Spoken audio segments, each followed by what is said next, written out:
Hey everyone, welcome to Locked On Lakers for Friday. Brian Kamenetsky, Andy Kamenetsky, JJ Redick back in front, and Dan Hurley speaks all next.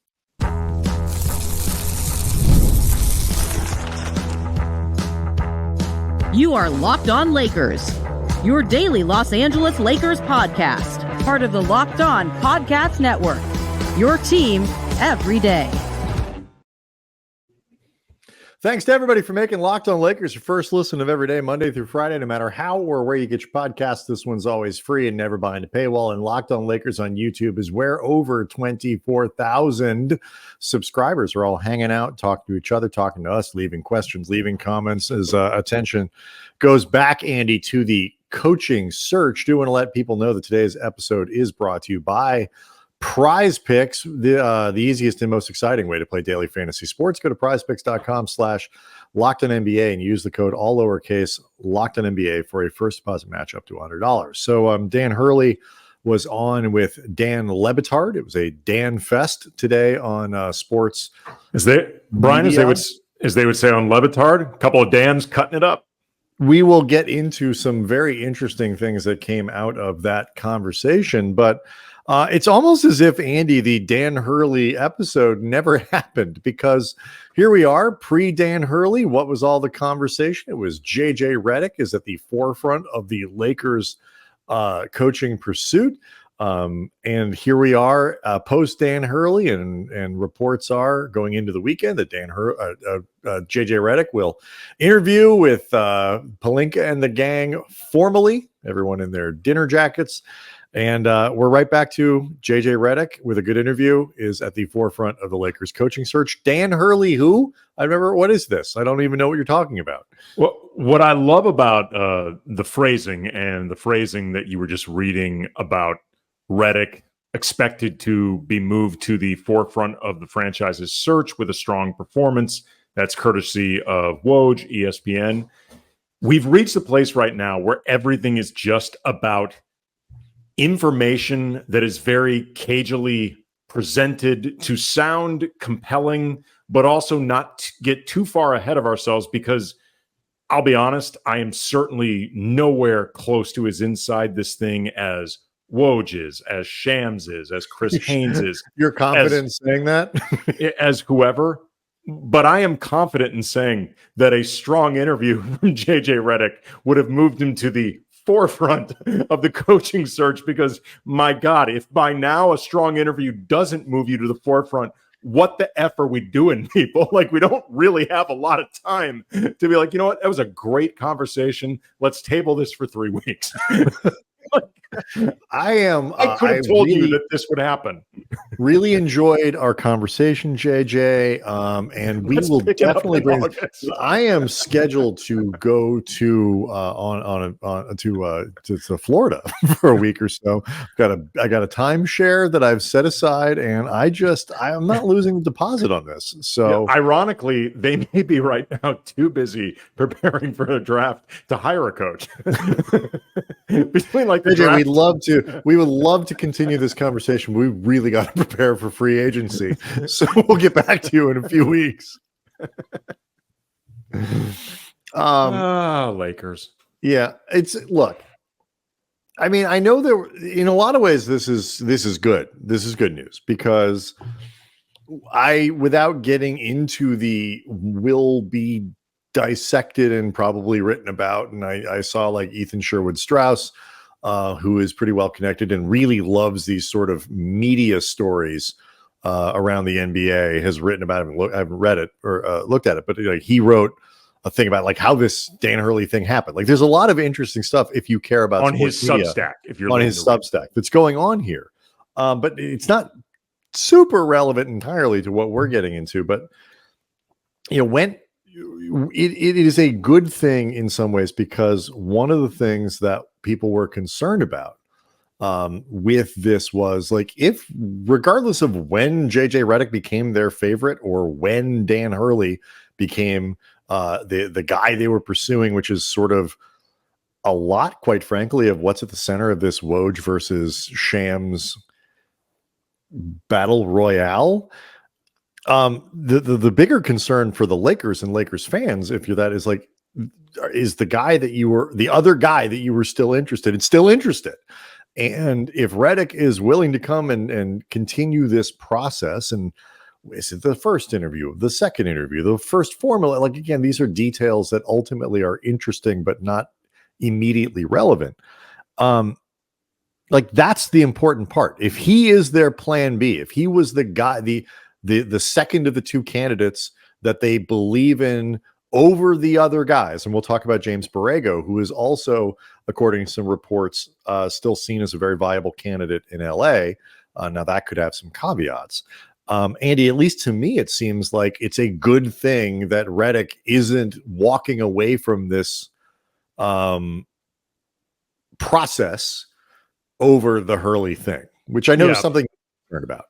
Yeah, per Woj, quote, Pelinka and Redick have talked on the phone in recent days, and Redick understands and accepts Pelinka's lengthy pursuit of Connecticut coach Dan Hurley that initially stalled Redick's candidacy, sources said. So I have said before that I was concerned that this would mess up. If Redick truly is their confirmed internally, nobody has confirmed any of this between Woj, Shams, Chris Haynes, Mark Stein, whoever. Like, something you and I have tried to stress over the last couple shows, like, these are fluid situations. Nobody is really wrong. Like, unless Woj had reported, and to be clear, he did not, the Lakers are on the verge of hiring Dan Hurley. That would be wrong. Or if Shams had reported, and to be clear, he did not, Lakers on the verge of hiring JJ Redick, that would be incorrect. These things are all yes fluid. and no, and not to get too deep into it, but like yes and no, because like, what does on the verge mean? Well, like, all of these things it's all very fungible, and it's where to me, I would say, based on what we know so far, that would be incorrect, because it seems like neither one of them was close to being hired. So that would be incorrect. But also on the verge of can be like, sure. But my point is, these are interesting details, and the right or wrong of individual reporters or who's being fed is in some ways only relevant to the discussion in terms of how reporting is often designed to potentially change the outcome of something. So like the James Borrego thing, to use it as an example, is Borrego being put out as like people reminding everyone that he's a real candidate for the Lakers? Now, is that put out by James Borrego enthusiasts to make Cleveland go faster? Is the Cleveland news designed to maybe kick the Lakers in the pants and be like, hey, if you guys want our guy, you better hurry, because, there's another team here. So like, oftentimes the news is, especially around leaks and league sources and all these other things, is designed to try and change an outcome, to influence public opinion. So like, wait a minute, you're going to hire JJ Redick and like little trial balloons, see how people react. And so I think it's pretty clear that the Lakers have two guys that they are very interested in. One of them is Dan Hurley, who is not coming. The other one is JJ Redick, who is still on the table and they're talking to this weekend. Okay, yeah, fair enough. But what I was going to say, and I'll explain after the break, I had concerns that this very, very public pursuit would make JJ Redick reticent to move forward with the organization for a handful of different reasons. Coming up, I'll explain what could give Redick more assurance as he moves forward with these interviews and this process. Talk about that coming up next. Locked On Lakers is brought to you by PrizePicks, America's #1 fantasy sports app with over 3 million users. The easiest, most exciting way to play DFS. It's you against the numbers. Pick more than or less than on 2 or more player stat projections and watch those winnings roll in.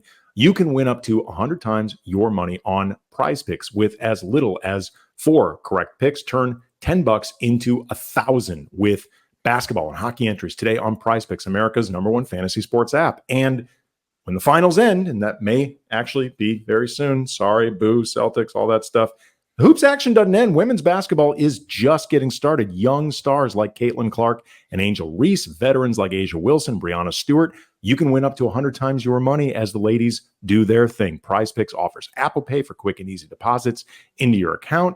Make your picks, submit your entries in less than 60 seconds. Go to prizepicks.com/LockedOnNBA. Use the code LockedOnNBA for first deposit match up to $100. Prize Picks, pick more, pick less. It's that easy. So with Redick, to me, the thing that would have given me, I don't know, the most reticence about moving forward with this would be the idea that I had been hearing so much about their strong interest in me, that I was the front runner in this process. There are leaks coming out that compare me to Pat Riley, that they're picking up those type of vibes, despite the fact that I have quite literally never coached anybody older than 12 years old. Like, a lot of this is based just off being honest, without trying to disparage Redick. It's based off podcast and the way that he breaks down basketball in various forms of media, a playing career, and vibes. I mean, that's just kind of the honest thing. Well, look, I'm not here to minimize the importance of podcasting, Andy.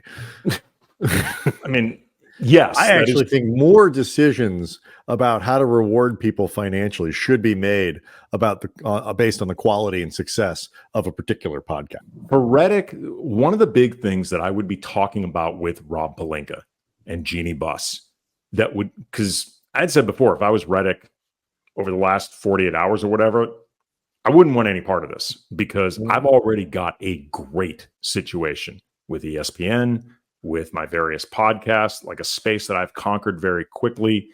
Coaching opportunities will be there moving forward. I don't know if I want my first one to be with an organization that cannot land on a coach that lasts for more than 3 years, that seems to throw their coach under the bus whenever the team either underperforms or there's conflict with a player or whatever goes wrong. It always seems to be the coach taking that bullet. I would want to know the things that we heard from Woj about recognizing that the league is changing and that you need to be taking more of a long view of how you build the roster, how you look ahead to sustain success. Do those things apply to me, or do they just apply to Dan Hurley, who I guess has a track record of creating a quote unquote program? Like, you know, the idea that the guy that can be the coach for today and tomorrow and, you know, can be the teacher. And it almost has to be part of the selling point. If you're going to get Hurley to leave Connecticut, you've got to present him a grand vision that goes beyond just sort of coaching the team. Right. Do those things still strongly apply to me? Like, I know those are your goals, like, because that's what everybody wants when they hire a coach. Everybody wants to hire a coach that lasts for 10 years with an organization. With Redick, it felt like a lot of wish casting. With Hurley, it felt like it was based off a template. Are you serious about that with me? Like, maybe I can't get 70 million, but can I get 6 years? Like, I would be more concerned about the years if I'm Redick than the money. I'm already rich if I'm JJ Redick. I'm already making a lot of money if I'm JJ Redick. I want to know about the years, because I want to be put in a position to succeed. And to that point, I think the biggest thing that, like, the reason the Lakers have to move on Redick now and really put confidence out there, like, it is okay. One of the things I always thought was, like, it's okay to be the second choice behind Dan Hurley. Like, Dan Hurley is such a big swing and a gigantic name in the coaching circles. Like, I remember, like, my first job interview coming out of college, I interviewed for a history teaching position at a middle school in Memphis. I'd been pretty good at it. I'd come at a good price and, all that kind of stuff. And they ended up hiring some master teacher who had, 20 years of AP experience and all these other things. So middle school, high school, whatever it was. I was like, yeah, I'd have hired that guy too. I mean, like, if I'm the choice here, and we're talking about teaching, we're not, where the difference in salary is not, 6 years and another $65 million. Like, I'd have hired that guy too. To some degree, that's what we're talking about here with Dan Hurley and Redick. It's like, you can both first-time NBA coach, back-to-back national titles, seen as a visionary. I'm sure Redick has a tremendous amount of respect for Hurley. He talked about it on his show. And so it's okay. I feel like it's okay, and it doesn't undermine him to be a second choice behind him. But if you're talking about the ability, Andy, to create the sort of credibility and have the security that somebody like Redick would need in this job, Lakers, we saw Windy talking about it. We've seen other people talking about it. There is a perception around the league that the Lakers' job is not that great a gig because the resources to pressure to expectation ratio is way out of whack. And you get blamed and whacked for stuff that isn't really your fault. They churn through coaches and you're not given the resources. You can't be the third or fourth choice when you've never coached anywhere. You are instantly going to be undermined and questioned and everything. You will not have the sort of security that you need in this position in his specific context if everybody knows you were the fourth guy that they wanted. That doesn't work. You are halfway out the door already. And so if they want him, they need to move quickly, and they seem to be, and aggressively for him, and let him talk his way out of the job rather than comparing him to six other guys, offered to Borrego, offered to Mike and Nori, and JJ's still around. Well, it's funny, the idea of needing to do this pretty quickly. The Lakers are now in a very strange, up is down, black is white type scenario where, for the sake of practicality and expediency, because for reasons I don't need to rail about for the umpteenth time, but it appears that JJ Redick's job with ESPN calling these finals is creating roadblocks towards hiring him. The Lakers are likely rooting for a Celtics sweep to banner 18. They probably are. I honestly think that's true because it frees up Redick. I also think the Celtics are just like, screw this. Nobody's going to pay attention to our finals because the Lakers just, if we go 6 games, the Lakers are going to come up with 6 games worth of stuff to distract the NBA world. So we might as well just win in 4. And it turns out a sweep is better for. It's certainly not. I don't think it'll go past 5. I can't think of any reason why it would. The Celtics are going to win this series. Like, they're not going to be the first team in 156. It's not going to be 156-1 at the end of this process. So if they're going to win anyway, they might as well win in a way. If you're a Lakers fan, presumably you are listening to this show, they might as well win in a way that works best for the Lakers. Just get it over with. Like, banner 18 is coming to Boston. The Lakers need to win one back and then win another one. This is the world we live in now. Yeah, and look, I find the back and forth really fun, but I know it upsets a lot of Laker fans if they're ever behind Boston. But either way, you're right. Pragmatically speaking, let's just take the horse out back, shoot it, and let's move forward. Right. And we are collectively the horse in this situation. And just so it's clear, Brian and I do not in any way endorse violence Please against do not horses. Do this with a real horse. It's any animal. Any animal at all. Don't shoot anything. Don't shoot anything. Brian and I don't even endorse guns, much less not really against animals. I mean, if that's your jam, use them legally and safely. But please, we are not encouraging anybody to shoot anything. I have 2 dogs. I love animals. Dan Hurley said some interesting things on his appearance Thursday with Dan Le Batard. And they're interesting in the sense of what went on between the Lakers and Dan Hurley, but also I think they're interesting a little bit in terms of how they think about proceeding forward with Redick specifically. So get into that coming up next. Locked On Lakers is brought to you by LinkedIn. When you are hiring for your small business, you want to find quality professionals right for the role. That's why you have to check out LinkedIn Jobs. LinkedIn Jobs has the tools to help find the right professionals for your team faster and for free. LinkedIn, it's not just another job board. LinkedIn has a vast network of over 1 billion professionals, making it the best place to hire. It gives you access to professionals you can't find anywhere else. LinkedIn does all of that while making the process easy and intuitive. Hiring becomes simpler, more streamlined when you have that many quality candidates. So easy, in fact, that 86% of small businesses get a qualified candidate within 24 hours. LinkedIn understands small businesses. When you run them, you're wearing a lot of hats at once. Doesn't leave you the time or the resources for hiring. So LinkedIn is always looking and finding different ways to make the job easier. 2.5 small businesses use LinkedIn for hiring for a reason. So post your job for free at linkedin.com/LockedOnNBA. That is linkedin.com/LockedOnNBA to post your job for free. Terms and conditions apply.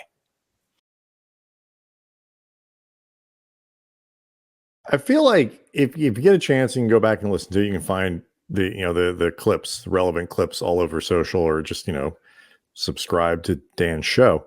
I feel like you can find a lot of things on either side of this interview. Like it felt to me like a really good interview for confirming priors when I was done listening to the Hurley thing. Yeah, first of all, it was a pretty, I think, candid interview from Dan Hurley. At one point, he said a lot more than I figured he would. There's no question. Well, at one point, he actually said, "Coach talk is dead. Nobody wants to hear coach talk anymore."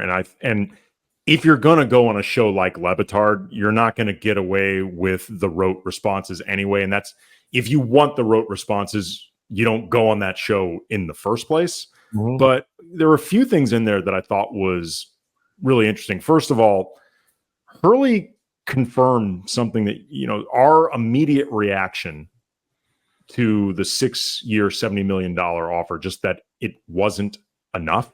He was asked point blank by Lebitard, is there an amount of money that the Lakers could have offered that make you change that decision? And the politically correct response is just, at the end of the day, I came to realize this wasn't about money at all. There isn't any type of offer that would have made me leave UConn. I just realized this is where I want to be. It's not what Hurley said. He said, quote, to leave UConn, there probably is. To leave a place at any moment in your life, I think to say that's not a motivating factor. The finances to leave a place, that's definitely a thing. To stay at a place, I don't think it's ever going to be a thing. To stay somewhere like UConn, it would have never been a financial thing. Again, this wasn't some pressure tactic to make me the highest paid college coach. Like, that bleep was already done. But to leave a place that you feel what we do, and the family connection with my wife and my sons, my mother-in-law, my brother, my father, who I know how much it means to my dad to go to the Big East tournament and go to 10 UConn games a year at home, sitting courtside when I'm coaching against Rick Pitino. I mean, yeah, to leave all that behind, there probably is a number. I don't know what that is. And that's what I sort of mean by with you talk about priors. It's like, on the one hand, you could say okay, is he talking about $1 billion for 20 years? You're obviously not literally, but some number that's just so big that okay, fine, I'll take your job. But it does seem to imply that at the very least, what we were talking about, which was the number may never have made a difference. Like the Lakers, there may not be a real, I'm a big fan of go hard or go home in this situation, but it would have been irresponsible for the Lakers to offer him 15 years and $250 million. Right. That's stupid. And he's not expecting that either. But you understand, but too much, what I'm getting at here is it's not there may be realistically a number you put it on the table and it's in the end, I'm still we're too happy here. My wife pointed out, and I think you may get to this, we have a perfect life here. We're rich. We've got leverage. He's I don't need leverage at UConn. I got everything I need here. But what the offer was enough to start that process really rolling in your head where you say to yourself, ooh, that's a lot. Is it financially irresponsible of me to turn this down? Not only because it also talks about commitment and security and belief, and they're going to give me, they're going to make me paid on the same level as Spo and Pop and whatever those guys they're going to give me. I got leverage here. I got leverage at UConn. I'm going to have leverage in LA. I'm going to be able to run this program the way I want. And I'm not saying 6 and 7 doesn't do that, but it didn't capture his imagination. It doesn't make it a hard enough decision. It just doesn't make it hard enough. It just doesn't make it hard enough. You're right. And I will say, though, as far as positives, Dan Hurley was really complimentary of Rob Pelinka, very complimentary of Jeannie Buss in ways that, yeah, he could be saying the nice things, but the truth is he could have spoken about the Lakers broadly complimentary without speaking complimentary about them specifically, which makes me feel like it was sincere. It makes me feel like the Lakers put their best foot forward in terms of the overall presentation and their overall vision, which is good, if nothing else, for those concerned that the Lakers completely crapped the bed in this process. I don't get the impression that they did. I think they underestimated what it would take to get Hurley to leave, and that obviously matters. Or how willing he was. Like, right. Like, was he 50-50? And like, yeah, I'd be really consider that. Was it like a 70-30 long, or 30-70 long shot, 20-80? Like, he made it sound like it was a very compelling offer that he was certainly wasn't trying to leverage UConn. Again, maybe that's spin, maybe it's not, but he didn't seem. I came away with this. I came away with it real like understanding like why they wanted Hurley. Like, sure. I like him a lot more. And while he's certainly very intense, he isn't cookie cutter college coach guy, which is why both of us thought actually those comparisons to guys that might have failed weren't really accurate. Different type of dude here that they were trying to hire. But yeah, if you're looking for positives, to me, it sounds like he walked away from this process pretty impressed with Rob and Jeannie, which is something that a lot of people, including periodically you and I, have expressed some skepticism about. So that was reassuring to hear. He acknowledged to Le Batard that at no point in these meetings did Jeannie and Rob confirm that LeBron was coming back, but he did talk a lot like somebody expecting LeBron to return. I also thought it was interesting. Stugotz. Well, he talked about text exchanges with LeBron, and that was on Colin Cowherd, actually. Right. That was but respect for LeBron and all these other things. But like that was part of today's Thursday's news is like LeBron was on board with this, to say the least. I also thought it was interesting too. Stugotz asked Hurley if at any point in these meetings the name Bronny came up. And Hurley made a joke. He's like, other than the amount of times Bronny's been brought up on TV, no, Bronny didn't come up. But he was really complimentary of Bronny as a player, like with very specific details that, if nothing else, made it sound like I wouldn't mind coaching him at UConn. Like I would have been okay with him committing. Transfer portal. Yeah, I thought that was interesting. He doesn't strike me as like it was. I think full transparency and full honesty was not something you were going to get out of an interview like any of these things. He's not going to put everything on the table. He's not going to be, unvarnished truth. But I also don't think it was all spin either. Like I said, like you said earlier, I think it was a more candid interview, as candid as you could expect. And I feel like the Lakers, if they can go back to Redick and kind of do what they were going to do anyway, then it's okay. The mistake here is it's a few days of bad press and legitimate hit to your reputation and people questioning your finances, questioning a lot of things, which have like these things over time. You have the same message beating over and over. They do have an impact. But at the very least, they could end up in the same spot they were in before, which is if that's the guy they wanted, that seems to be the guy they can go get. The strategy lessons here hopefully are learned for the next time you need to do something like this, or whether it's around an executive coach, whatever it could be, player, whatever it might be. But we'll see. I enjoyed listening to the guy talk. Yeah. And look, I'll reiterate with Redick, I agree with you. The idea that he would be second choice in and of itself is not a problem. Like it would frankly be pretty arrogant of Redick.